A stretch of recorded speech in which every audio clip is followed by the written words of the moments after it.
Rojbaş, Çarpel Medya izleyicileri, Ahmet'in güneşli bir pazar gününde siyasetin gündemi programıyla Mehmet Gül'le birlikte yine sizlerleyiz. Bu hafta da bir konumuz var, önemli bir konuğumuz var. Konuğumuz EMEP Genel Yönetim Kurulu üyesi Halil İmrek. Halil Bey, hoş geldiniz. Merhaba, hoş bulduk. İzleyicilerimize de iyi günler diliyorum. Çok teşekkür ederim. Mehmet merhaba. Sen de hoş Merhaba geldin. abi. Teşekkür ediyorum abi. Sağ olasın. Sevgili Çarpel Medya izleyicileri, partileri ve onları size tanıtmaya devam ediyoruz. Bu hafta konuğumuz soldan bir parti, EMEP. EMEP biliyorsunuz 1960'ların ortasından beri devam eden bir geleneğin bugün gelmiş olduğu noktada bulunuyor. Kendisi yasal bir parti ve son yayınlanan şeye göre de Yargıtay'ın yayınladığı seçime katılacak partiler listesinde de EMEP'in de ismi var. EMEP de 41 ilde örgütlenmesini tamamlayıp seçimlere girme hakkını elde eden sol partilerden bir tanesi. Tabii ben değil, Halil Bey size EMEP'i anlatacak. Halil Bey'e soralım. Halil Bey, biraz EMEP'i bize tanıtır mısınız? Kaç yılında kuruldu? Dünya görüşü nedir? Bize biraz tanıtır mısınız? Evet, tekrar merhaba diyorum. Evet, Emek Partisi 1996 yılında kuruldu. Partimizi esas olarak Türkiye'de ileri işçiler, işçi önderleri, Türkiye'nin aydınları, kadın temsilcileri, gençlik temsilcilerinin arasında olduğu bir kurucular heyeti kurdu.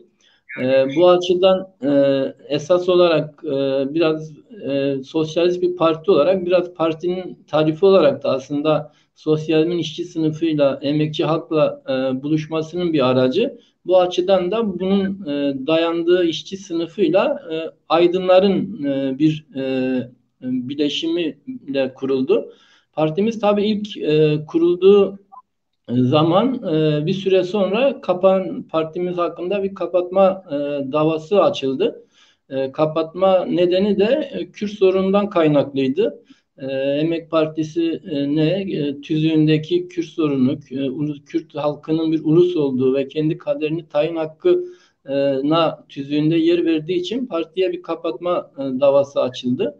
O dönem tabii biz Emek Partisi'ni sokakta kurduk ve sokakta savunacağız diye gösteriler, eylemler, etkinlikler oldu.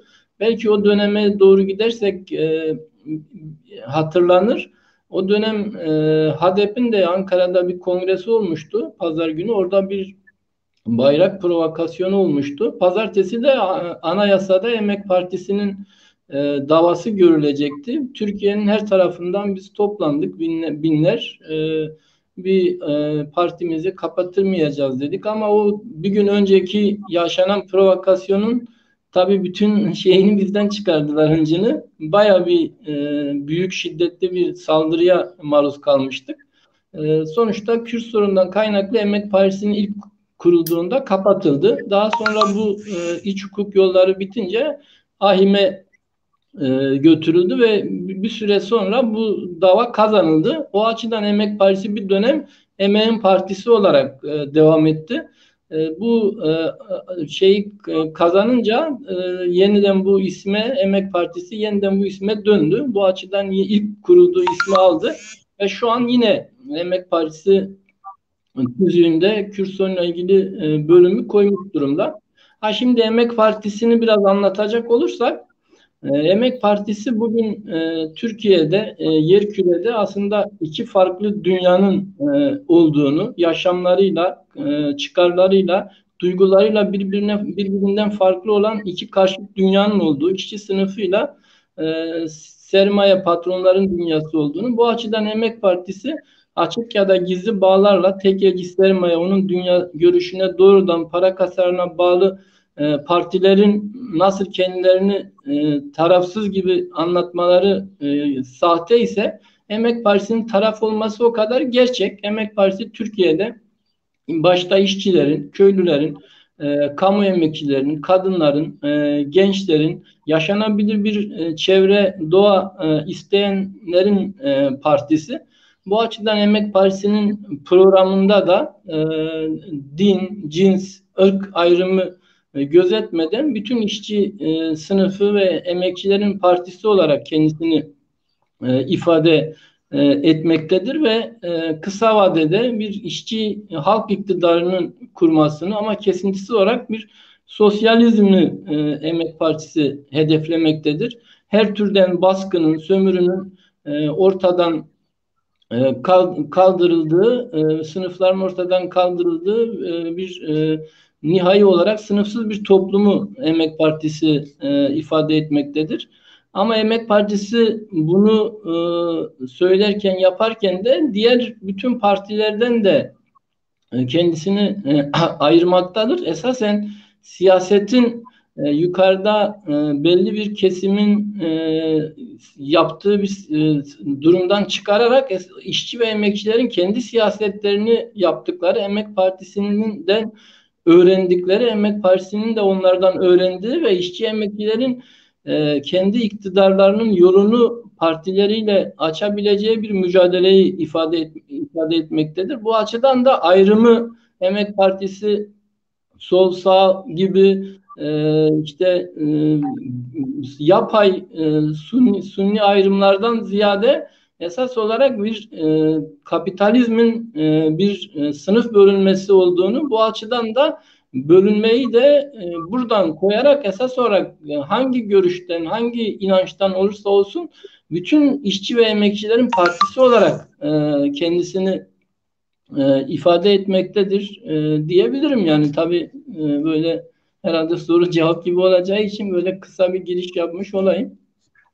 Çok teşekkür ederim. İyi oldu bize tanıttığınız. Yani Çarpel Medya izleyicileri de MHP merak ediyordur. Nedir? Nasıl bir partidir? Bugün geldiği nokta neresidir? Bir de şeyi soralım. Herhalde seçime girme hakkını elde ettiniz sanırım. 41 yılda örgütlemeniz bitti Halil Bey. Evet, doğrudur. Yani biz zaten hani kurulduğumuzdan bu yana seçimlere katılabilen bir partiydik. Ama daha 2-3 yıl önceki seçimlerde bu yeterliğimizi kaybetmiştik ama özel olarak AKP iktidarının tek adam rejiminin de yani eskiden olmadığı kadar bu işleri de inceleyip sık dokuyan ve bizim diyelim ki daha önce yıllarca partide yöneticilik yapmış, aday olmuş, memnun haklarını almış birçok arkadaşımızın için sorunlar çıkarmaya başladı. Diyelim bunların yönetici olmalarını engelleyici şeyler oldu. İşte bizim mesela genel başkan yardımcımız aynı zamanda Ahmet bölgesinde de kalıyor. Umut Yeğen'in parti üyeliğini düşündüler bir cezadan kalkarak. Bu açıdan böyle sürekli yani özellikle muhalif olan partilere karşı hem siyasi partiler yasası hem de hükümetin buradaki uygulamaları bu bizi seçim dışına yani seçime katılamaz hale sokmuştu. Ama bizim tabii özel bir seferberlikle bir taraftan işin onlara yönelik hukuki mücadeleyi de sürdürerek ama diğer taraftan da gereklerini yerine getirerek biz 46 ilde parti olarak 46 il ve bu 46 ile bağlı ilçelerin 1/3'ünde örgütlenmemizi, kongrelerimizi sağladık. Ve bu açıdan seçime katıldık. Çünkü şöyle şeyler de var. Yani daha önce mesela atıyordun. Bu 6 ay sürebiliyordu. Sonra işte onu ilçeler için 30, iller için 45 gün yaptılar. Ve o ilçede, o ilde ikamet etme mecburiyeti gibi yani bir dizi seçime katılmayı engelleyecek zorluklar çıkardılar ama sonuçta bunları bir şekilde aştık ve bu açıdan Emek Partisi bugün itibariyle seçime dediğiniz gibi katılabilir durumda. Ama bu tabii sonuçta ülkenin içinde gittiği durumu da gözeterek bir koyu faşizme ülkenin götürülmesi, Bu açıdan da bu tek adam tek parti rejiminin durdurulması bunu yıkacak ve onun karşısında bir emekçilerin geleceğini, onların haklarını garantiye alacak bir mücadele merkezi, bir güç birliği, bir ittifak şeyi oluşturmak bakımından da görüşmeler var. Yani Emek Partisi'nin seçime katılma yeterliliği sağladı. Tamam, artık biz Emek Partisi olarak tek başımıza seçime katılalım gibi bir şeyden hareket değil. Esas olarak bir güç merkezinin oluşturması bakımından şey yapacağız. Bir de sizler de biliyorsunuz, hani şu anki seçim yasası, eğer bununla ilgili işte AKP ve ortağı MHP'nin bir çalışmaları da var. Bir değişiklik olmazsa ittifak şeyine de el veriyor. Diyelim ki ittifak yapacağımız demokrasi güçleri bakımından da Emek Partisi'nin kendi ismiyle, kendi ablemiyle, kendi kimliğiyle ve kendi adaylarıyla girdi. Ama aynı zamanda bu Emek Partisi'ne verilen oyun da diğer ittifak yaptığı diğer partilere verilen oyun da toplamına, bu bloğun toplamına sayıldı ve böyle bir şey de mümkün. Bunlar zaten herhalde konuşacağız ilerleyen zaman içinde. Bunları tartışıyoruz. Bu açıdan tabii partimiz seçime kendi başına katılabilir durumda. Anladım. Teşekkür ederim. Evet. Mehmet, ne diyorsun Halil Bey'in anlattığı anda EMEP'le ilgili senin düşüncelerinde? Mehmet, sesin kapalı. Pardon abi, biz de zaman zaman dalabiliriz, normaldir. Halil Bey, hoş geldiniz. Evet, onu söyleyeyim. Hoş bulduk. EMEP, yani şimdi EMEP olarak siyaset yapan gelenekle tabii ki uzun bir tanışıklığımız var, geçmişe dayanan, en azından ortaya çıktığından itibaren. Şu veya bu şekilde birlikte siyaset yapmışlığımız var. 1981 Mayıs'ında Dersim'de birlikte kutladık. Yani EMEP'te bizim gelenek olarak kutladık. Yasak olduğu halde. Öyle bir eylem birliğimiz de var. Bugün EMEP olarak teşekkür eden geleneğin. Programını okudum. Tabii biraz nostalji de oldu. Önemli şeyler de var. Burada Halil Bey'in izah ettiği gibi. Özellikle sen de izah ettin onu Nurullah abi. Kürt meselesi konusunda her ne kadar ayrı bir madde olarak, ayrı bir başlık olarak ele alınmamış olsa da onun nedeni de burada şimdi öğrenmiş oldum. Ayrılma hakkı da dahil Kürt halkını kendi kaderini tayin etme çerçevesine yaklaşan bir program metni. Bu program metninin dili bütünüyle bizim, artık öyle diyelim, parantez içerisinde geleneksel sosyalist dil kavramlar. Fakat dikkatimi çeken yönler de var. Yani o zaman EMEP'in işte o zamanki yani geçmişteki varlığı itibariyle tartışılan milli demokratik devrim, yarı sömürge, yarı feodal Türkiye. Bu çokça tartışılan bir olaydı. Aynı zamanda Kürdistan seksiyonu da çokça tartışılan bir hadiseydi. Hatta o zaman bir dergi de çıktı. Ne kadar devam etti bilmiyorum ama sonra işte galiba adı. Şimdi yine EMEP'in programında ya da sitesindeki dil kullanılıyor Kürtçe'de olmak kaydıyla. Bu da önemlidir tabii. Yani epeyce o zaman tartışmalı olan konuların günümüzde tartışılarak çözüldüğü, belli bir noktaya ulaştığı epeyce konular var. Fakat yine bütün bunların nedenlerinden birini şimdi öğrenmiş oldum. EMEP'in kapatılması nedeni tüzüğünde Kürt varlığına, Kürt halkının varlığına, Kürt ulusunun varlığına, ayrılma hakkına işaret edilmesi nedeniyle kapatıldığını söyledi ve Avrupa'dan bu geriye dönmüş galiba. Halil Bey bu konuda giderse çok iyi olur. Aynen dönmüş. Çünkü bu bizim aynı zamanda şu anda yaşadığımız bir hadisedir. Biz de hakkımızda kapatılma davası açılmış. Son aşamada onu bir son savunma yapacağız. Bakalım nasıl sonuçlanacak, ama bu kararın yani daha doğrusu EMEP'in bu gerekçeyle kapatılması ve bu kapatılma kararının ilga edilmesi önemlidir. O bizim için de önemli bir dayanak noktası olacaktır. Bize gönderirse seviniriz o gerekçeli kararı. O bizim için çok önemli. Sanırım EMEP'in şimdiki programında Kürt meselesine ayrı bir başlık açılmaması konusu bununla mı alakalı bilemiyorum. Halil Bey kısaca cevap verirse sevinirim. Fakat şudur, yani bir meselenin çözümü meseleye bakışla alakalı. Benim bulduğum temel eksiklik budur. Çeşitli milliyetlerden işçi sınıfının partisi olarak tanımlanıyor EMEP, ama daha ileriki paragraflarda uluslar kavramı kullanılıyor ve o çerçevede Kürt ulusunun kendi kaderinin ayrılma da dahil tayin hakkı belirtiliyor. bu çeşitli milliyetlerden işçi sınıfının partisi kavramı çok eskiydi. O değişmemiş. Yani çünkü milletler ve milliyetler iki ayrı kavram. Milliyetler daha çok azınlıklar çerçevesinde dile getirilir. Onu anlayamadım. Çünkü kasıt mı var? Hayır. Çünkü daha ileriki süreçte uluslar olarak tanımlanmıştır. İkincisi sorarsanız ki ben de tabii sormak istiyorum. Yani Kürt meselesinin serencamı programda yer almıyor. Yani bu mesele nedir? Sorusuna Türkiye'de çeşitli milliyetlerden işçi sınıfının partisi olarak örgütlenen MEP'in bir ne diyelim MEP'in herhangi bir fark gözetmeden örgütlendiği bir alan olarak algılanıyor, tarif ediliyor.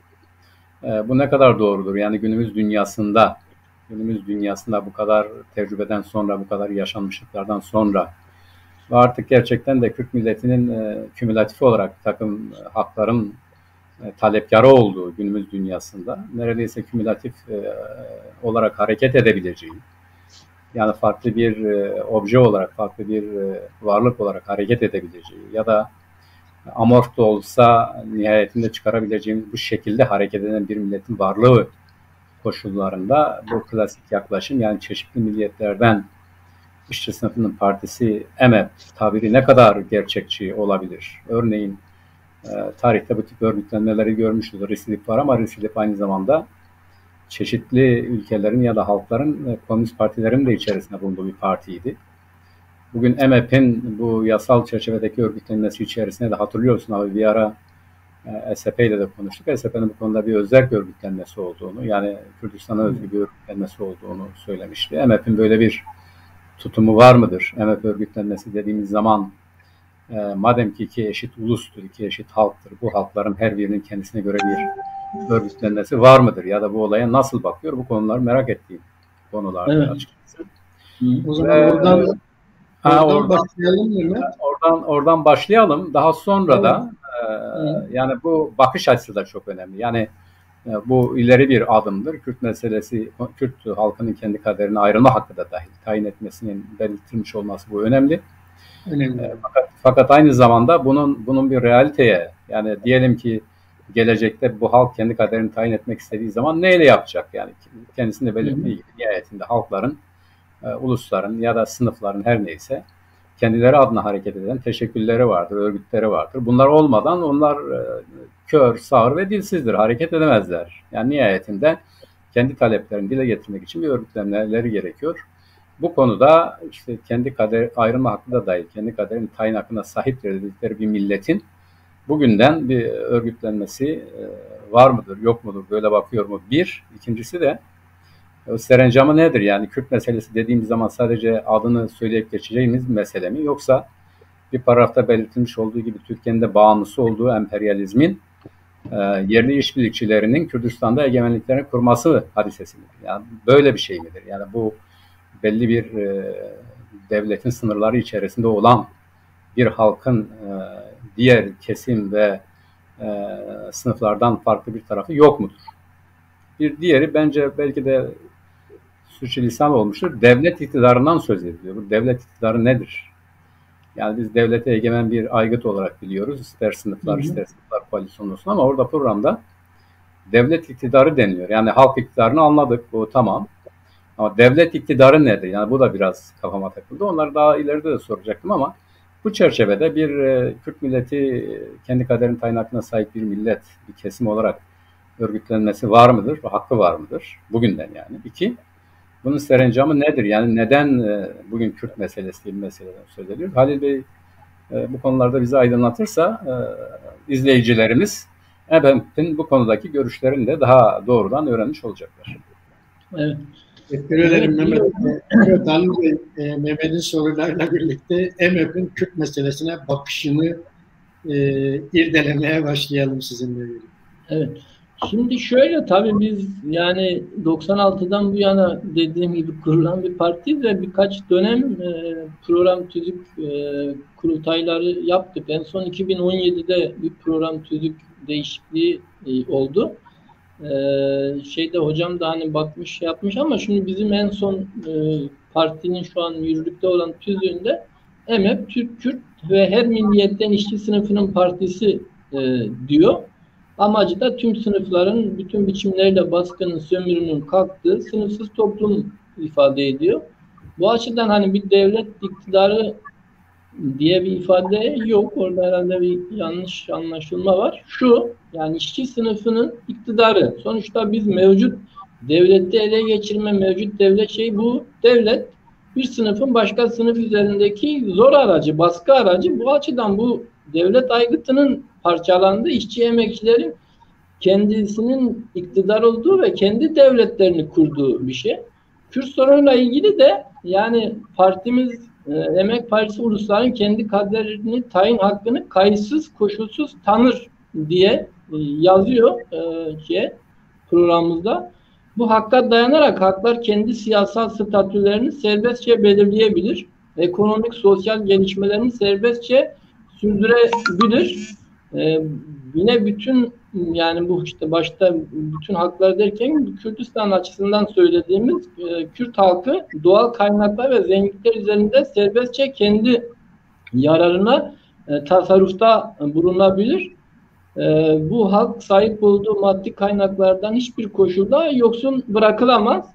Bu bakımdan Kürt sorunun demokratik halkçı biçimi yani demokratik halkçı biçimde çözülecektir diye biz ifade ederken aynı zamanda ülkenin çok uluslu bir ülke olduğunun resmen kabul edilmesi, tüm ulusal baskı ve ayrıcalıkların kaldırılması, bütün ulusların ve ulusal yani burada bütün ulus dediğimiz işte Kürt ulusu başta olmak üzere ulusal topluluklara diller arasında tam hak eşitliği başta Kürt ulusu olmak üzere bütün ulusların ayrı devlet kurma hakkının tanınması, tek devlet dili uygulamasının kaldırılması, bu açıdan bunu söylüyoruz. Bir de tabii şöyle bir yanı da var. Sonuçta biz bir Marksist partiyiz ve ulusun oluşumu kapitalizmin şafağında meta dolaşımının yaygınlaşması ve bir ticaret burjuvazinin oluşumuyla başlar. Burjuvazi daha önce feodal çitlerle, iç gümrüklerle bölünmüş ülkeyi tek pazarda birleştirmeye başladı. Bu açıdan uluslar ortaya çıktı ve aslında ulusun altyapısı kapitalizm yani. Bu bakımdan ulusların da nasıl ki tarihin belli bir döneminde bir anında ortaya çıktılarsa hani kapitalizmin son bulmasıyla aslında uluslar da son bulacak ama bu şu diğer işte bazı sol sosyalist partiler bakımından bir sosyalizmle çözülecek oraya havale eden değil. Sonuçta bu Türkiye'de diyelim ki Kürt sorununun çözümü sosyalizme havale etmeden esas olarak bugün işte Kürt halkının talepleri bakımından da bizim hem Kürdistan'da hem Türkiye'nin batısı bakımından bir örgütlenmemiz söz konusu. Özü olarak aslında şu, yani sonuçta partimizin Kürt sorununun çözümü, yani ayrı devlet hakkı ve benzeri şeyleri kayıtsız, koşulsuz teslim etmekle birlikte diyelim ki bizim Kürt halkının razı olduğu, Kürt halkının ki nasıl yaşayacağına, geleceğini nasıl kuracağına kendisinin karar verdiği bir çözüm bizim de parti olarak destekleyeceğimiz, kabul edeceğimiz bir çözüm. Ama sonuçta Emek Partisi diyelim ki hani bir bölgesel bir özellik olarak da hani bizim Kürdistan coğrafyası bakımından da önerdiğimiz bir çözüm var.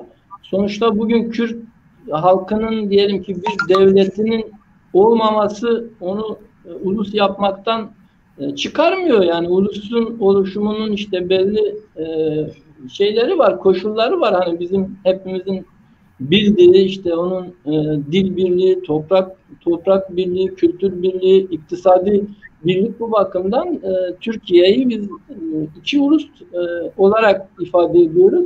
Ama özellikle hani işte diyelim ki Osmanlı'dan bu yana devam eden ama işte yakın tarihimiz bakımından hani Cumhuriyet'ten başlayabilirsek aslında ilk 1921'lerdeki anayasada daha önce işte Mustafa Kemal'in muhtariyet Kürdistan'ın işte bağımsızlığına dair söyledikleri falan var ama özellikle Cumhuriyet'in ilanı, işte Lozan Anlaşması, bunlar belki Türk ulusu bakımından onların bir bağımsızlığı, yani özgürlüğü anlamına gelse de Kürt ulusu bakımından onun bir ulus olmaktan kaynaklı haklarının yok sayıldığı ve Cumhuriyet'in belki yani bugüne dair bize bıraktığı en önemli sorunlardan bir tanesi, belki bir işte laiksizm meselesi de hani aynı zamanda işte Cumhuriyet'in bir emeğin programıyla tamamlanmaması sorunu da hani sayılabilir.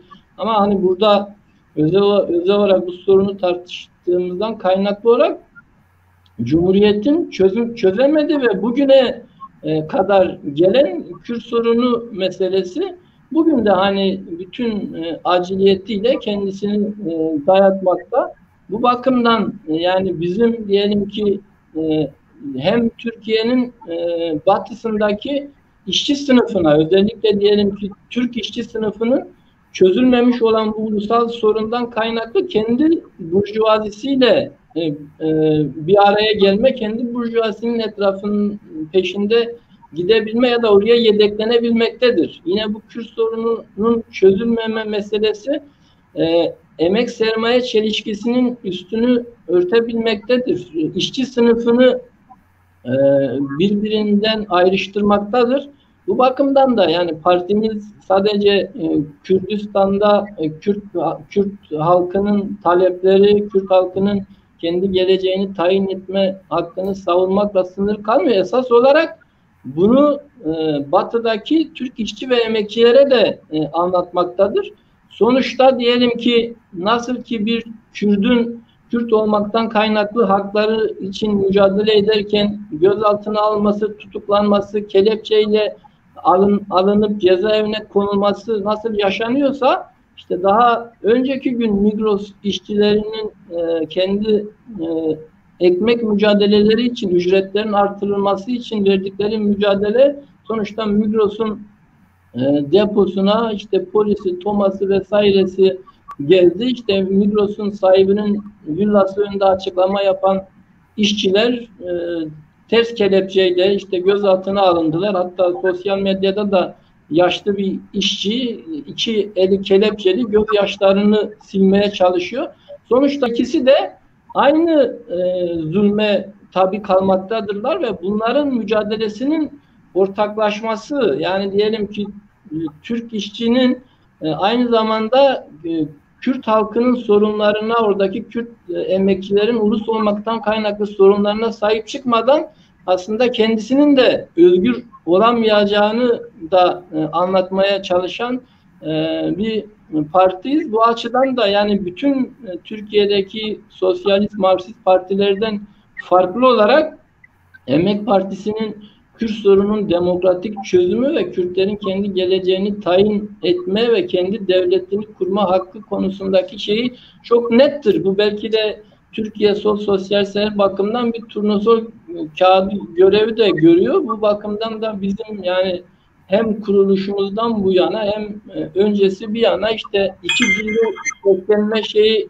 bakımından da partimiz Kürt halkına, Kürt işçi emekçilerine kendi ana dillerinden seslenme, onların özellikle ana dillerini kullanma, onun üzerindeki baskıların kalkması bakımından da bir çabamız ve çalışmamız söz konusu. Teşekkür ederim Halil Bey.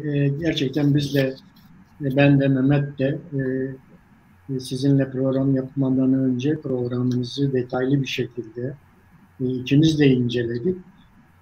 Ben programımızın çalışma ve yaşam koşullarının iyileştirilmesi ve yaşanabilir bir dünya için başlıklı bir bölümü var. Evet. Sanırım bunlar acil, güncel hedefleri kapsıyor. Bunun içerisinde mesela Kürt kimliğinin tanınması, mesela Kürt ana dilinin resmi dil ve eğitim dili olması yok. Ben bunu okuduğum zaman bende şöyle bir şey oluştu. Yani yanlış mı düşünüyorum acaba? Bilmiyorum, Mehmet de öyle algıladı mı olayı? Yani yarın mesela Kürt kimliğinin tanınması ve Kürtlerin ana dilinin resmi dil ve eğitim dili olmasının anayasal güvenceye kavuşturulması için yapılacak bir mücadelede MHP'nin tavrı hayır biz bunu halk iktidarında çözeceğiz şeklinde mi olacaktı? Çünkü güncel yakın hedefler arasında sanki gözükmüyor. Ne dersiniz? Ben de öyle bir algı yarattı. Anladım. Şimdi şöyle yani tabii dediğiniz gibi bizim sonuçta nihai hedefimiz bir sosyalizmin kurulması ama bu bizim azami programımız. Bir de asgari programımız var. Buraya hizmet edecek, aşamalı olmayan, kesintisiz olarak bir sosyalizme gidişi kolaylaştıracak. Bugün sizin de ifade ettiğiniz gibi bugün acil talepler yani dönemin taktiği bakımından demokrasi ittifakı da asgari demokrasi talepler diye de ifade edebileceğimiz acil talepler manzumesi var. İstanbul'da da biz 16 Ocak'ta Emek Partisi olarak bir bildirge yayınladık. Az çok üzerinde birleşilebilecek acil taleplerin olduğu bir bildirge de ortaya koyduk. Şimdi tabii şey konusunda Kürt sorunu, Kürt halkının kendi ana dilini kullanma konusunda ve bunun resmi dil olması konusunda bizim bir tereddütümüz ya da bunu öteleyen bir yanımız yok. Şimdi işte geçenlerde hani bu ana dil seçmeli olarak ana dilin kullanılması meselesi vardı. Özellikle evet. Bölgede de hani buna dair işte HDP muhtemelen sizlerin de çağrıları olmuştur. Hani bu ne diyelim belki kısa vade olarak hani işte bugün en azından seçmeli dilin kullanılabilmesi bakımından bir adım ama sonuçta çözüm olarak tabii ki iki ulustan bahsediyorsak ve iki ulus olarak kabul ediyorsak da bir defa iki ulusun da şeyin dilinin resmi dil olması gerekir. Burada bizim Emek Partisi olarak bir tereddütümüz yok. Bu ülkeyi bölen değil, birleştiren bir yanı var. Bu açıdan da zaten hani demin de söylediğim gibi hani proletarya her türlü baskı ve sömürüye son vermeden kendisine yönelen baskı ve sömürüyü ortadan kaldıramaz. Yani yine hani altını çizecek olursak hani başka ulusları ezen bir ulus özgür olamaz. Bu bakımdan diyelim ki Kürt halkının kendi ana dilini kullanması, kamuda her alanda kullanması ve bunun resmi bir dille kavuşması yani bizim destekleyeceğimiz ve burada ya bunu sonraya bırakalım falan diyeceğimiz bir yan yok yani. Bu sonuçta TÜZÜK program şeyinde bir doğal olarak hani kabul edersiniz ki bir genel çerçeve ve genel hükümler çiziyorsun. Yani onun işte ayrı devlet hakkı yani en ileri şeyi söylüyorsun ama onun tabii şey bakımından diyelim ki daha önceki broşürlerimizde, açıklamalarımızda, bildirgelerimizde Kürt sorunu merkezi ve gündemli özel konferanslarımızda falan bunları konuştuğumuz, kamuoyuyla paylaştığımız altını çizdiğimiz meseleler yani bunu söyleyebilirim. Anladım. Nurullah abi ben evet, bir şey evet. hatırlatayım Evet. Halil Bey'e. Şimdi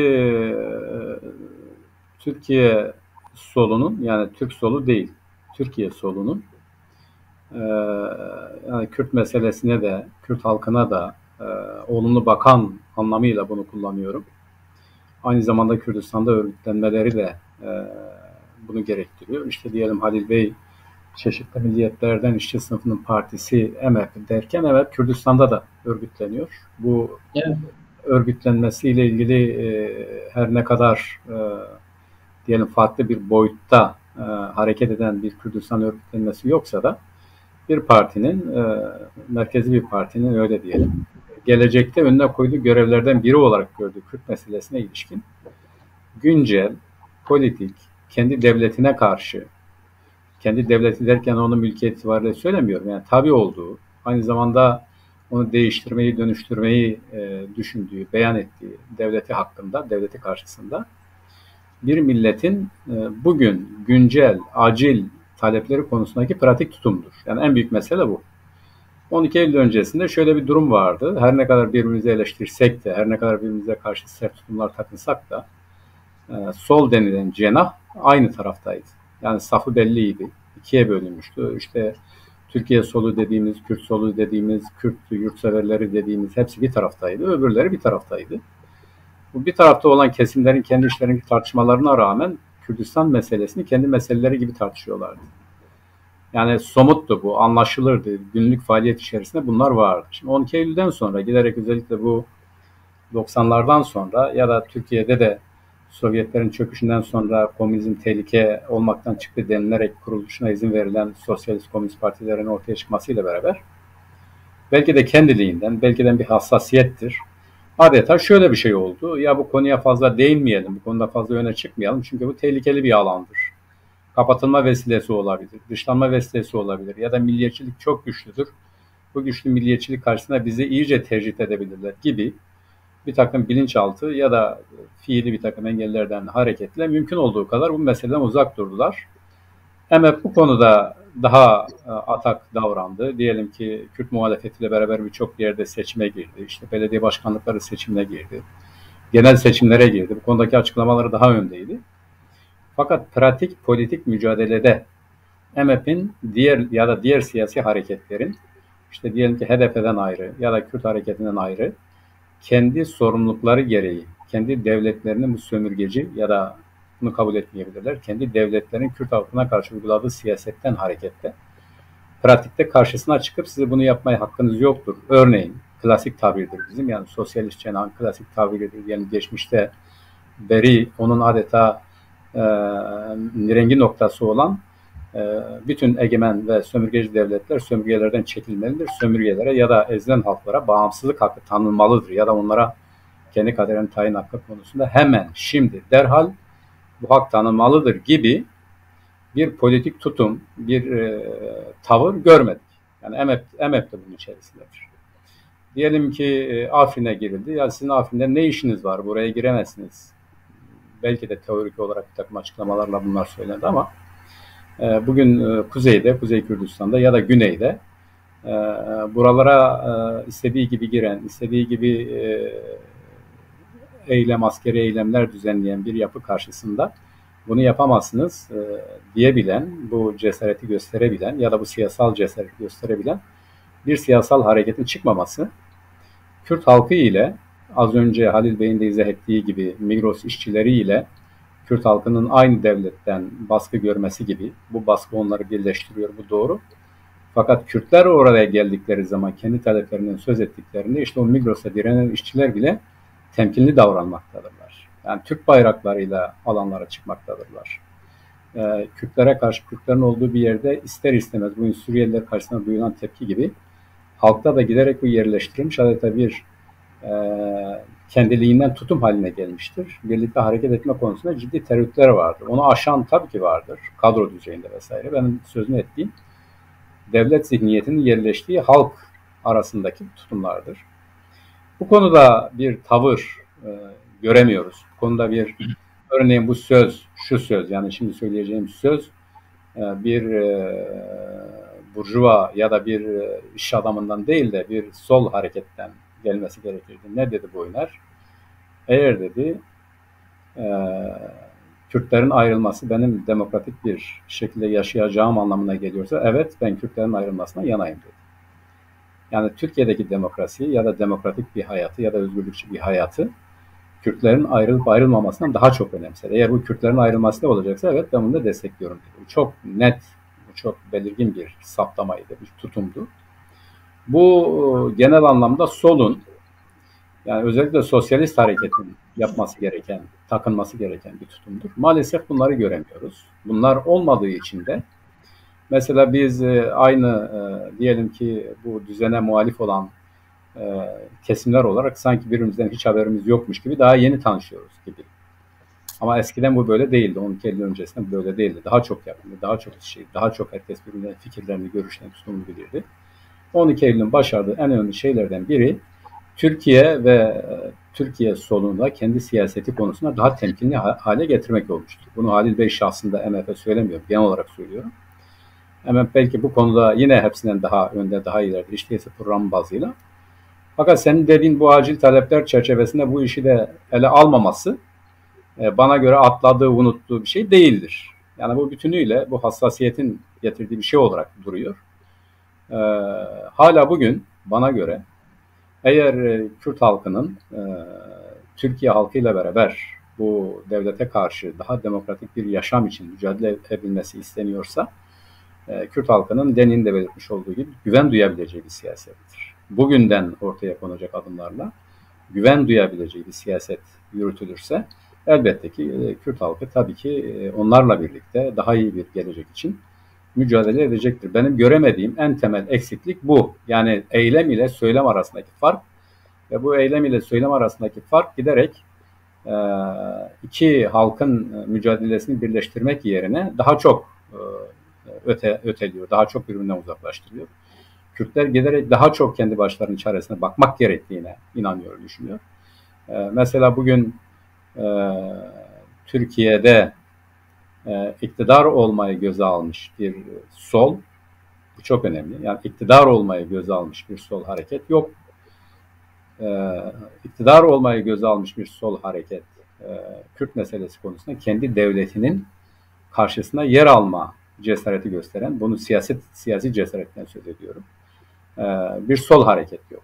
Yani evvela solun herkes için eşit bir gelecek, herkes için iyi bir gelecek diyebilmesi için gerçekten de bugünden itibaren, şu andan itibaren kendi devletlerinin bu şöven, ırkçı, faşist ve Kürt halkının bütün haklarından mahrum eden siyaseti karşısında direngen bir tutum göstermesidir. Çünkü diğer bütün yerlerde, çok uluslu ülkelerde, örneğin Rusya'da Lenin bunu çok net şekilde, çok açık bir şekilde söylüyordu. Ya da diğer Avrupa'da da bu böyledir. Bir takım ya da güncel mesele Filistin'dir. Filistin'de de böyledir. Bu konuda açık, net ve cesur bir şekilde söylerlerken daha ileri düzeyde olan Kürtlerle ilgili böyle bir tutum yok. Onu geçelim. Güney Kürdistan'la ilgili hala eleştiriliyor. Yani emperyalizm işbirlikçisi olarak görülüyor. Bu konuda ciddi bir, bu işte Türkiye Cumhuriyeti Devleti'nin yaratmış olduğu o şöven esintiden etkilenmek gibi bir şeydir diye düşünüyorum. Acaba Halil Bey bu konuda ne der?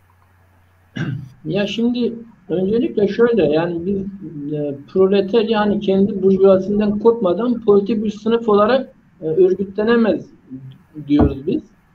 Bu açıdan da yani kendi ulusunun başka uluslar üzerindeki en küçük bir baskısını hoşgörüyle karşılayan bir proletarya sosyal bir proletarya olamaz. Bu bakımdan yani bütün diğer partilerden farklı olarak Emek Partisi esas olarak diyelim ki bugün Türk işçiler içerisinde bu politik çalışmayı ve fikri yayıyor. Bu açıdan yani dedikleriniz tabii genel doğrular olarak olabilir ama ben Emek Partisi'nin adına yani bizim çok kabul edeceğimiz şeyler değil. Mesela birkaç pratik örnek vereyim. İşte Efrin operasyonunu söylediniz. Mesela o dönem Türkiye'de yani her zaman mesela bazı dönemler vardır. İşte diyelim ki dolar dalgalanması ya da işte diyelim ki bir sınır ötesi operasyon, işte diğer parçalara yönelik yapılan operasyon 2-3 gün bir şey estirilir ve memlekette kimsenin sesi çıkmaz. Mesela Efrin operasyonunda öyle bir hava yaratılır. Türkiye'de Emek Partisi bütün illerde fabrikaların önünde Efrin operasyonunun yanlış olduğunu ve oraya müdahale meselesinde işçileri aydınlattık. Mesela yani bu şeyden de bak, Kocaeli'nde, Adana'da ve bizim İskenderun'da 3 bölgede işçilere bu Efrin bildirilerini dağıttığımız için ve buradaki operasyonu kınadığımız ve burada yanlış yapılıyor başta halka müdahale meselesinde tutum aldığımız için bizim yöneticilerimiz, parti üyelerimiz gözaltına alındılar, yargılandılar.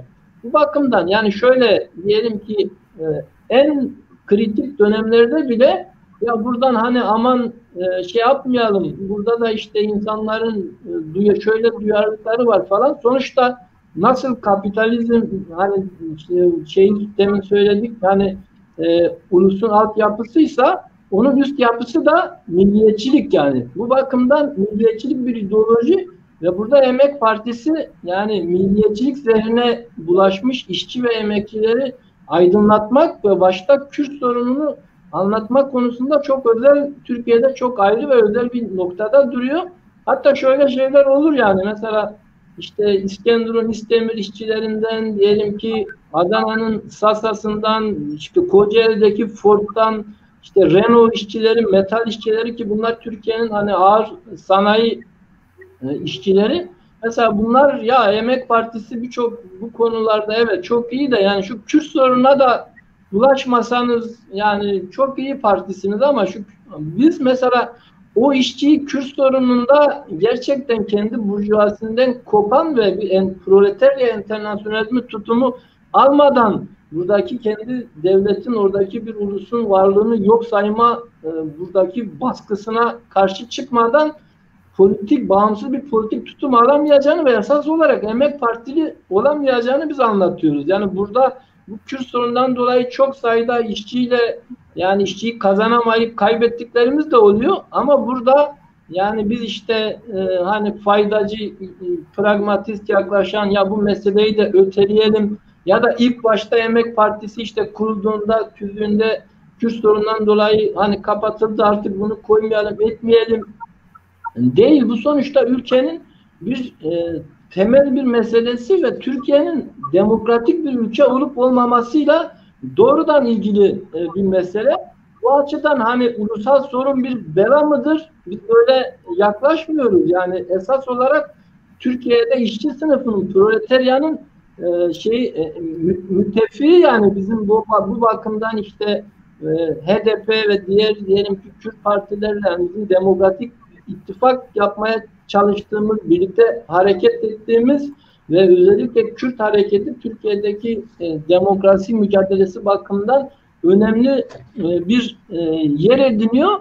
O açıdan da yani genel olarak evet diyelim ki bu meselede geri yaklaşımlar var. Bu meseleyi öteleyen, bu meseleyi yok sayan, ya hele bunu şimdi konuşmayalım gibi şeyler olsa da bizim yani Emek Partisi kurulduğundan bu yana hem Kürdistan'da orada da hani hem Kürt halkının ulus olmaktan kaynaklı hakları, ama aynı zamanda orada sonuçta orada da bir işçi sınıfı var, işte izliyorsunuzdur muhtemelen, diyelim ki Antep başta olmak üzere Kürt illerinde de ciddi olarak işçi sınıfının aynı zamanda ücret meselesi, sendikalaşma talebi, daha yaşanabilir bir ülke, zamlara karşı ciddi olarak işçi sınıfı içerisinde bir hareket var.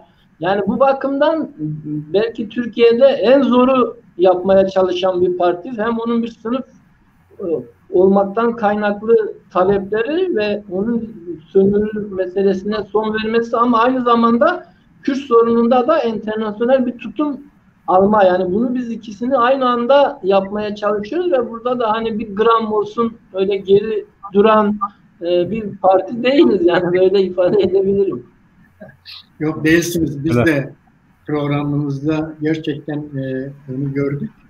Yani birçok sol partinin programını inceledik şimdiye kadar, ama sizinki gerçekten hepsinden çok daha ileride, Kürt meselesine daha ciddi bakan ve gerçekten ulusların kendi kaderinin tayin hakkını konusunda sosyalizmin ona katkısı olan, isterse ayrılıp bağımsız devlet kurma hakkını programlaştıran bir parti olduğumuzu program üzerinde biz de tespit etmiştik zaten. Ama bu acil talepler başlığı altında da sanırım bir eksiklik var. Siz onu bir daha değerlendirin. Çünkü nasıl ki sizde çalışma ve yaşam koşullarının iyileştirilmesi halk iktidarından önce olabilecek şeylerse, Kürt ulusunun da kendi topraklarını idare etme ve bir statü elde etmeden önce elde edebileceği bir takım hakların da bu sizin acil talepler içerisinde olmasında fayda var. Öyle bir size bir öneri yapmış olalım. Bizim Mehmet'le birlikte tespit ettiğimiz bir eksiklik olsun diyelim. Ama asıl sizde merak ettiğimiz, siz HDP'nin bileşeni bir partisiniz, değil mi? Hayır, değiliz. HDK. Yok, değiliz. İkisinin de değiliz yani. Ayrıldınız yani. Başlangıçta vardı ama. Tabii. Baştan birlikte kurduk. Yani HDP bir çatı partisi olarak aslında birlikte örgütlediğimiz, bizim de kuruluşunda olduğumuz bir süreçti.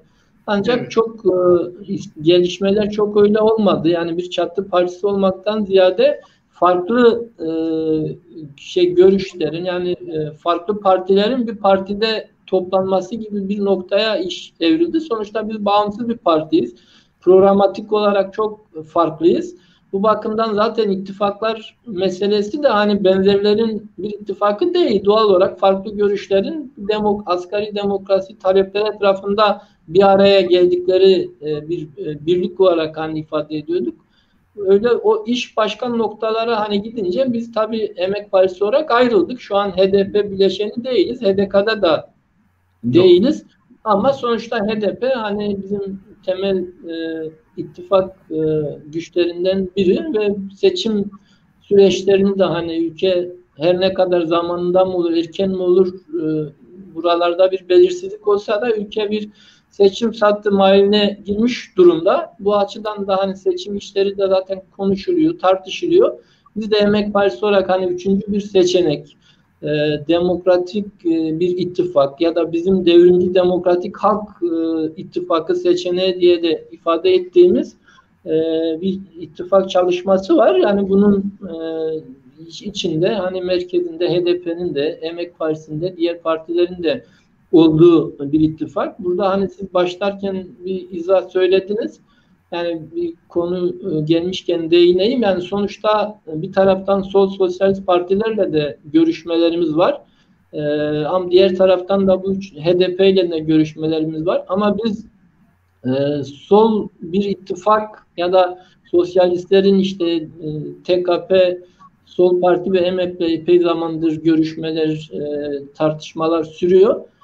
Bizim yani üç partiden oluşan ya da sol bir ittifaktan ziyade demokrasi ittifakı dediğimiz geniş bir birliktelik ifade ediyoruz. Çünkü her ne kadar bugün hepimizin ayrı çalışması olsa da ülkenin içinde geçtiği dönem, yani bir faşist diktatörlüğe ülkenin götürülmek istenmesi, bir soy faşizmin doğru gidişatı durdurabilecek bir tek adam, tek parti rejimini yıkabilecek bir güç merkezine, bir mücadele cephesine ihtiyaç var.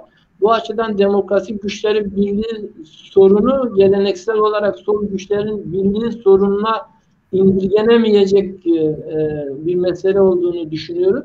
Yani birlik sorunu halkın hani ihtiyaçlarından hareketle biz yaklaşıyoruz. Bu bakımdan işçi sendikalarının, meslek odalarının, Demokratik Alevi Hareketi'nin, Kürt Hareketi'nin, sosyalist partilerin, inanç gruplarının, yöre ve benzeri şeylerin olduğu. Yani esas olarak bugün bu sistemde, bugün onun, yani bu kapitalist düzenden onun icra hükümeti olan ve ülkeyi bir diktatörlüğe doğru hızlıca götürmeye çalışan bu tek adam, tek parti rejiminden mağdur olan, sorunları çözülmeyen ve sorunları çözme şansı kalmayan ve baskıdan başka halka hiçbir şey vermeyen bu hükümete karşı en geniş demokrasi birliği. Burada işte yaşanabilir doğa isteyen çevrecilerin, işte eşitlik isteyen ve sürekli katliama uğrayan, buna karşı mücadele eden kadınların,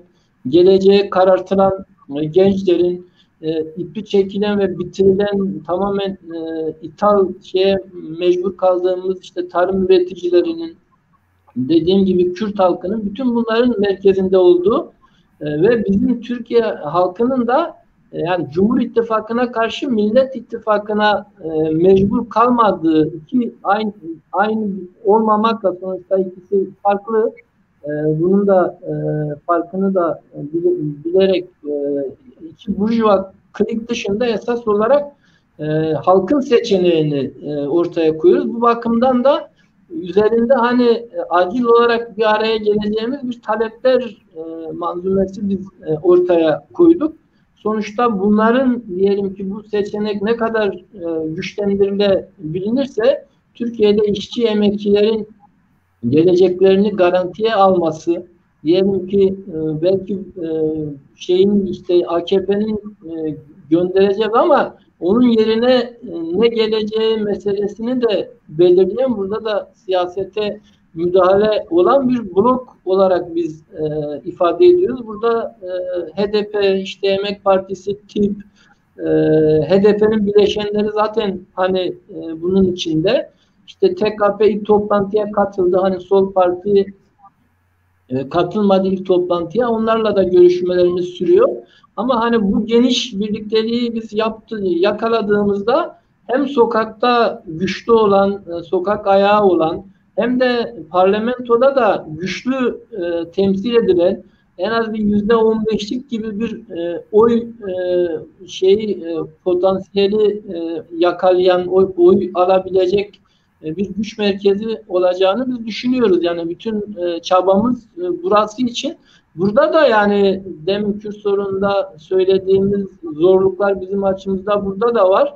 Sonuçta bütün bunları bir araya getirmeye çalışan, bir tutkal görevi görmeye çalışan bir noktada da hareket ediyoruz. Sonuçta bizim ne TKP ile, ne Sol Parti ile, ne TİP ile, ne de HDP ile bir araya gelmeme sorunumuz yok. Yani bagajlarımız yok, ön yargılarımız yok.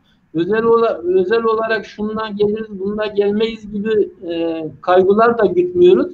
Bu açıdan da biz hepsiyle de görüşüyoruz. Bağımsız bir parti olarak hepsiyle bir araya geliyoruz ve hepsinin bir araya geldiği ve kendi rengiyle, kendi ismiyle, kendi programıyla, kendi adaylarıyla yani propagandada, agitasyonda serbestlik ama asgari işte talepler etrafında da bir ortaklaştığımız bir seçim ittifakı hazırlığımız, çabamız devam ediyor.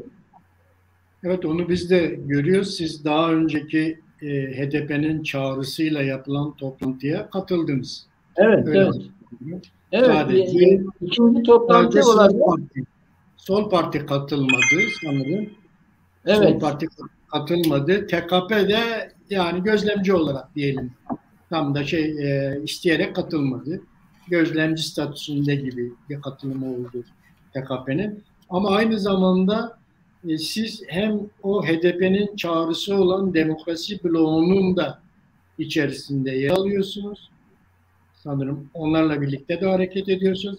Bir de sol blok dediğimiz işte TKP, Sol Parti ve MHP özellikle öne çıktığı bir bloklaşmanın da içerisindesiniz. Bu ikisi arasında bir ayrım nedir? Çok tam net. Nasıl anlayabilir Çarpı Medya izleyicileri? Ya şöyle, sonuçta hani biz bir seçim ittifakı ve seçim birliği olacaksa bu HDP'nin ve HDP bileşenleri, yani esas olarak işin merkezinde HDP'nin olduğu bu demokrasi ittifakı, HDP'siz bir şey biz tarif etmiyoruz tabii. Biz dediğim gibi en geniş bir seçim birliği ve seçim ittifakını tarif ediyoruz ama o seçim dışında tabii birlikler, diyelim ki ortak eylemler, etkinlikler olabilir. Yani bizim sol blok diye ifade ettiğiniz, yani biz tabii öyle ifade etmiyoruz. Bu her iki sosyalist parti, sol partiyle biz bir araya gelip görüşmeler yapıyoruz. Bu en geniş ifade ettiğimiz en geniş birlikteliği nasıl kurabiliriz aslında örmeye ve örgütlemeye çalışıyoruz. Sonuçta tabii herkes baktığı yerde farklı yaklaşıyor. Biraz hani bu meselede biraz körün hani fili tuttuğu yerden tarif etmesi gibi anlaşılıyor. Sonuçta diyelim ki belki diğer sol parti, işte Sol Parti, TKP hani sadece sosyalistlerin girdiği, sadece sosyalistlerin kurduğu bir birlik olarak ifade de edebiliyor olabilirler ama bizim meseleyi ortaya koyuşumuz, ele alışımız sadece sol bir birlikle işte sol zamanı, soldan bakalım, sol seçenek çözüm gibi bir kerameti kendinden menkul bir platformdan bakmıyoruz. Türkiye'nin başta işte işçi emekçilerin sorunları, Türkiye'nin demokrasi sorunu, Kürt sorunu, laiklik sorunu gibi bir dizi acil sorunlar etrafında bir araya geldiğimiz bir seçeneği tarif ediyoruz. Sonuçta yani şu an ülkenin içinde geçtiği tabloya da bakarsak 20 yıllık bir AKP iktidarı var ve artık insanların hiçbir sorununu çözemiyor. İşte en son bu elektrik faturaları hani çok tartışıldı, işte insanlar dükkanların camlarını asıyorlar, ev kiralarından fazla elektrik faturaları geliyor. Ücretler meselesinde, işçi eylemlerinde ciddi bir hareketlilik var. Enflasyon şeyi, yani bir sürü manipülasyona rağmen TÜİK'in bile açıkladığı enflasyon yıllık %50 ki bağımsız iktisatçıların oluşturduğu ENAK %114 diye açıkladı. Biraz yani bu 80 sonrası sürece benziyor. İşte Özal döneminin %100 enflasyonu ve o dönem işçi hareketinin patlaması ve Özal iktidarını tarihin çöp sepetine atması dönemine de benziyor. Bu bakımdan aslında Türkiye yeni bir döneme girdi ve AKP hükümeti işte Tayyip Erdoğan hani gitti Ukrayna dönüşü bir açıklama yapacaktı. İşte öncesinde enerji şirketleriyle de bir araya geldiler. Ancak yani kendisi de piyasanın bir uzantısı ve o yani kendi sonuçta bunlar kendi AKP sermayesi ve sonuçta kendisinin orada onlara bir yaptırımı da olmadı. Ve yeniden halka hani aynı gemideyiz, işte sabredin, yapacağız, edeceğiz demek durumunda kaldı. Sonuçta bugün AKP hükümeti yani rıza üretemiyor, emekçilerin sorunlarını çözemiyor. Enflasyon meselesi ortada, hayat pahalı ortada, insanların reel ücretleri sürekli eriyor. Ve bu bakımdan yani böyle bir dönemde eğer bütün bu sorunları karşısında emekçileri birleştiremezsek, bir güç merkezi oluşturamazsak ve bu ceberrut iktidardan kurtulamazsak bu herhalde hepimizin beceriksizliği, basiretsizliği olur. Burada da özellikle en başta sosyalistlerin sorumlu davranması gerekiyor. Böyle geniş ittifak şeyini kurma meselesinde ayrıntılara takılmadan meselelere yaklaşması lazım. Yoksa gerçekten bu kritik dönemi biz kaçırırsak yani hele bugün işte %30-35 yani son bir yılda yapılan bütün anket ve sonuçlara baktığımızda hiçbir şeyde iki AKP-MHP bloğunun %40'ı geçemedi ve elindeki %95 medya gücüyle %40'ın %60'tan büyük olduğunu anlatmaya çalışan bir AKP-MHP bloğuyla karşı karşıyayız. Buna karşı böyle bir genişlikte ve geleceğini de bugünden kurabilen bir birliktelik olarak şey yapıyoruz. Bu bakımdan tabii ki biz Emek Partisi olarak sosyalist bir partiyiz. Farklılıklarımız var. Diğer partilerin farklılıkları var. Zaten farklılıklarımız olmasaydı herhalde aynı partide olurduk. Ama farklı yaklaşımlarımız olabilir ama memleketin gidişatı meselesinde, demokrasi talepleri meselesinde, emek, barış, özgürlük talepleri meselesinde ortaklaşabiliriz ve bunları ancak bir arada olabilirsek, birlikte davranabilirsek, birleşik bir güç oluşturabilirsek kazanabiliriz.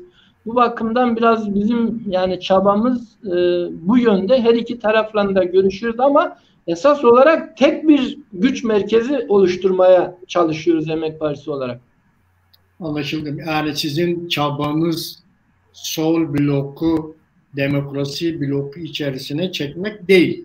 Öyle anlıyorum. İkisinin birleştirilmesi yani. Evet. Ama, yani birinin orada egemen olduğu, birinin hakim olduğu değil, bir eşitler şeyi. Sonuçta güç şeyleri farklı olmakla birlikte ama bir demokratik bir eşitlik meselesi üzerinden bu iki kesimin bir araya geldiği üçüncü seçenek. Yani emekçilerin devrimci demokratik halk seçeneğini oluşturmak oluyor. Bir de sizin zamanınız kısıtlı. Biliyorum başka bir toplantı. Abi, Nurullah abi. Evet, Şimdi evet. hemen gönderme Halil Bey. En can alıcı soruyu sorayım öyle gitsin. Sor. Yani aklında bir şeyler kalsın bu programdan geriye. Şimdi Halil Bey'in bu genel temenniler, tespitleri vesaireleri çok doğru. Türkiye tarihinde, Türkiye ve Kürdistan tarihinde belki de ilk defa bir iktidar bloku çok geniş bir çevreyi bir araya doğru itiyor. Yani henüz bir araya gelmemiş ama bunlar hep bir araya doğru itiyor. Bunlar bir araya gelir mi gelmez mi ayrı bir şeydir. Bunlardan geleceğin Türkiye'sine ilişkin bir yol açmak için bu iktidarı göndermek amacıyla bir teşkilat kurarlar mı o ayrı bir şeydir. Ben Halil Bey'den öğrenmek istediğim şudur. Yani bizim tespitlerimiz şu. Bizim zaten temel acil eylem programımız vardır. Onlardan da muhtemelen biz açıkladık kamuoyuna. Şimdi bu dönemin temel karakteristiği şu. Zaten egemen partiler ya da egemen düzenin partileri bunu fark etmiş olmalı ki bu düzenden yana olan, onu idame ettirmek isteyen bir takım pansuman tedbirlerle bir araya geldiler ve amentülerini tespit ettiler. Anayasanın değiştirilmez dört temel ilk dört maddesini kabul ettiler ve bu rejimin bu güçlendirilmiş parlamenter rejimin de buna rapt edilmesiyle beraber önümüzdeki süreçte yani bu iktidar giderse ondan sonra inşa edecekleri rejimin kim gelirse gelsin değiştiremeyecekleri bir konsolidasyona uğratmak amacında oldukları belli oldu. Şimdi sizlerin de yani eski Devrimci Yol Sol Parti, TKP ve EMEP ki geçmişte tabii şimdiki kuşaklar onun farkında değil ama geçmişte bunların bir arada anılması mucize ötesi bir şeydi. Yani TKP ile diyelim EMEP'in geçmişinin bir araya gelmesi mümkün değildi.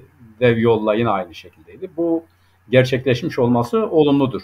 Yani bu şekilde Türkiye solunun bir araya gelmesi, herkes için iyi şeyler önermesi, özellikle sadece kendileri için değil, Kürtler için de diğer bütün kesimler için bir rahat yaşayabilecekleri bir gelecek önermeleri tabii ki olumludur. Bunu isteriz. Fakat şöyle bir şey var, ben göremiyorum pratik alanda. EMEP'in kendisine has bugün sizin burada izah ettiğiniz geniş bir blok, demokrasi bloğu örmek gibi, yani diyelim ki TKP, Sol Parti ve HDP dışında görüştüğünüz kesimler var mı? Şimdi bizim buradan baktığımız zaman işte bizim kendimize göre Kürdistan partiler dediğimiz bunlar her kesimin, her tarafın böyle özellikle uzak durdukları, özellikle diyelim ki bizden, yani bu konuda birçok çevreyle görüştük, ettik, eyledik ama yani bu da var. Bakın sizin bu Türkiye'nin işte demokrasi bloku dediğiniz, Türkiye'nin geleceği dediğiniz ama ihmal ettiğiniz bir ciddi nüfusa sahip bir Kürt milletini ihmal ettiğiniz temsilcileriyle neden görüşmüyorsunuz? Neden bunların görüşlerini almıyorsunuz? Ya da bunlar önemli değil mi gibi sorular karşısında acaba EMEP'in cevabı nedir? Yani bu konuda girişimde bulunduğunuz bir sonuç mu alamadınız? Ya da içerisinde bulunduğunuz bu görüşme sürecinde birilerine ya arkadaşlar burada bir eksiklik yok mu? Yani Kürdistani partiler dediğimiz haklarında kapatılma davası açılmış çevreler vardır. Bunlar neden burada değil? Ya da biz bunlarla neden görüşmüyoruz? Ya da Kürt milleti dediğimiz zaman kendisini Türkiye Partisi olarak tarif eden HDP dışında ya biz Kürdüz, bizim Kürdistani programımız vardır, biz bunları öneriyoruz diyen gruplar, kesimler, çevreler neden yok ya da bunlara ihtiyaç yok mu gibi bu sorulardan hareketle bir çalışmanız var mı? Bir, kendi içinizde bunları konuştunuz mu? İki, HDP dışında Kürt partileriyle alakanız var mı? Üç, bu konularda böyle kısa cevap verirseniz aynı zamanda da işte gelecekte de programdan ayrıldıktan sonra ya gerçekten biz niye bu konularda doğru veya eğriyiz diye düşünmenizi temin etmek için bunları sormak istiyorum Halil Bey. Teşekkür ediyorum şimdi. Rica ederim. Evet, buna da cevap verip herhalde isteyeyim ben. Dediğim başta da söylemiştim bir toplantımız da olacak. Şimdi şöyle tabii yani dediğim gibi zaten mevcut hani iktidarın uygulamaları 20 yıldır ortada. Hani bunu konuşmaya gerek yok. Yaşıyoruz. İşte Kürt siyasetçilerin içeri konulması, tek dil, tek devlet şeyinin sürdürülmesi, Kürt sorununun yok sayılması, yani o şeyler ortada. Bölgede belediye, işte özellikle HDP belediyeleri sonuçta Kürt halkının iradesinin yok sayılması, belediyelere kayyum atanması, işte en son Aysel Tuğluk'la ilgili adli tıpın verdiği yani karar bile Cumhuriyet savcılarının iddianamesi gibi gerçekten siyasi sayıkla hazırlanmış. Bütün bunlar ortada. Bunun karşısında hani konumlanan işte bunlar gidecek. Hani biz iktidara geleceğiz diye şey yapan Millet İttifakı da yani başta zaten Kürt sorunu öteleyerek yani öteleyen bir hareketin hani ne kadar demokrasi bekleyeceğimiz de ortada. Sonuçta bunların iddiaları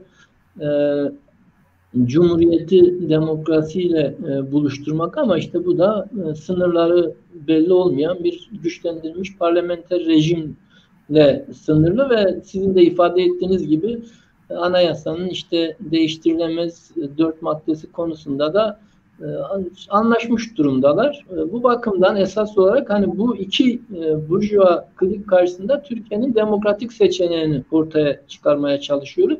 Ve bu açıdan tabii sonuçta bölgede bizim bölge örgütleri var. İşte Kürdistan'da birçok yerde hani parti örgütlerimiz var. Belki Kürdistan coğrafyası oranın özgünlüğünde hani o şeyler, görüşmeler, tabii parti örgütlerimiz üzerinden sürdürülebilir ama mesele şu bizim bakımızdan biz Türkiye'de sonuçta bir Türkiye'nin bir emek barış demokrasi güçleri olarak bir geniş bir birliktelik tarif ediyordu. Bunu da koyarken belli talepler yani bu işte acil demokratik talepleri ortaya koyuyoruz. Yani bir şu parti gelsin bu parti olmasından ziyade program ve talepler meselesi. İşte burada Türkiye'nin acil talepleri. Bunun içinde mesela Kürt sorunu başta da söyledik. Bizim partimiz bakımından olmazsa olmaz bir mesele.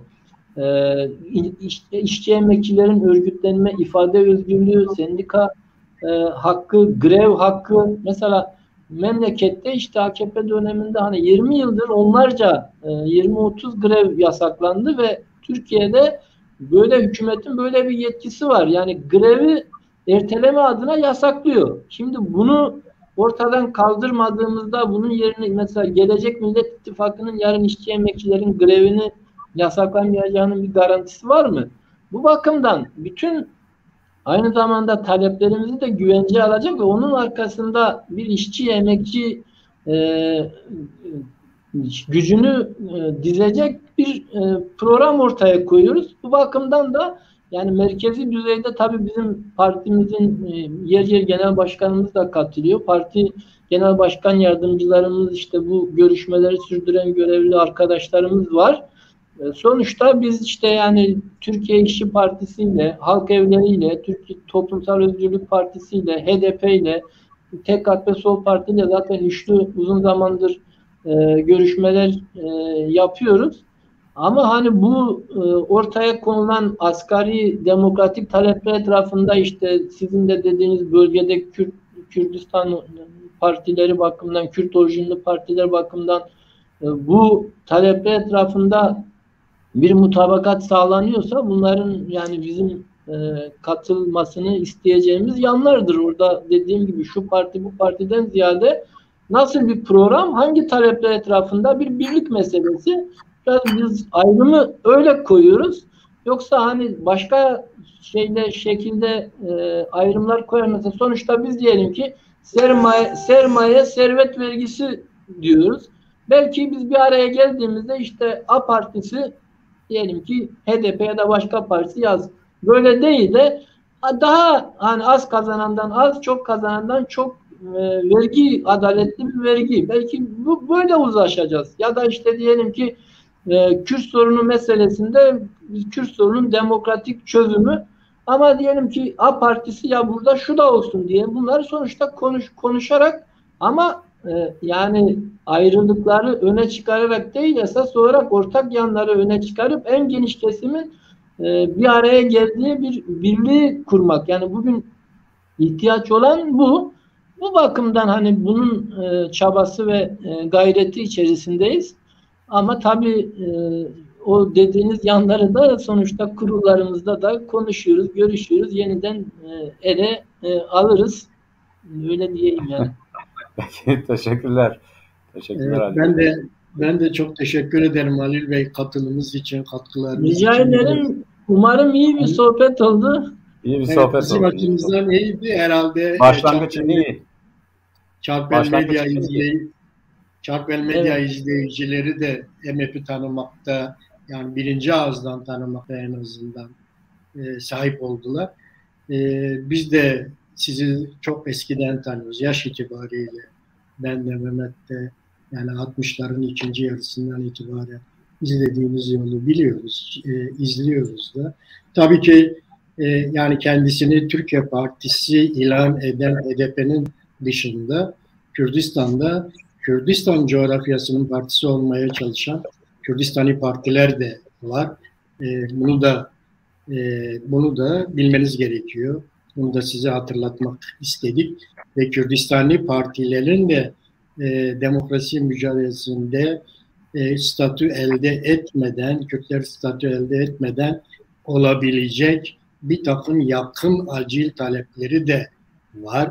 Bunun da o talepler arasında girmesinde fayda var, yarar var. Daha geniş bir ittifakın oluşması açısından düşünüyoruz. Ben de teşekkür ediyorum. Müsaadenizle şöyle bitireyim. Ya ülke değişmelidir ve mutlaka değişecektir. Değiştirici özne toplumsal güç işçiler ve emekçilerdir. Gücümüzü insanlığın kapitalinden kurtuluşu için işçilerin, emekçilerin gücüyle bu mücadelenin olmazsa olmaz politik aracı Emek Partisi ile birleştirelim diye Türkiye ve Kürdistan işçi emekçilerine bu çağrıyı yapayım sizin aracılığınıza. Ben de teşekkür ediyorum. Memnun oldum. Başarılar diliyorum. İyi yayınlar. Bundan sonraki yayınlarınızı da izlemeye çalışacağım. Evet, bu defa Sayın Başkan'ı alacağız herhalde. Genel Başkan'ı alacağız. Sanırım sizde eş başkanlık yok değil mi Ali? Yok. Yani bizde yok eş başkanlık. Genel başkan var, bir de yardımcıları. Evet, genel başkan yardımcıları, işte evet, parti genel yönetim kurulu var. Diğer partilerde parti meclisi oluyor. Bizde genel yönetim kurulu. Evet, bir de merkez yürütme kurulumuz var. Evet. Ondan gördük. Düzeyimizde gördük. Düzeyimizde gördük. Teşekkür ettik. Hatırlamanız için yeni programlarda yine sizinle görüşmenin sözünü almış olalım. Tamam, peki oldu. Görüşmek üzere. İyi günler, iyi yayınlar. İyi günler, teşekkürler. Evet, sevgili Çarkvel Medya izleyicileri, bir yayının daha sonuna geldik. Önümüzdeki hafta yeni konu ve konuklarla buluşmak üzere. Herkese Denbaş diyelim. Denbaş Mehmet. Denbaş abi, görüşmek üzere.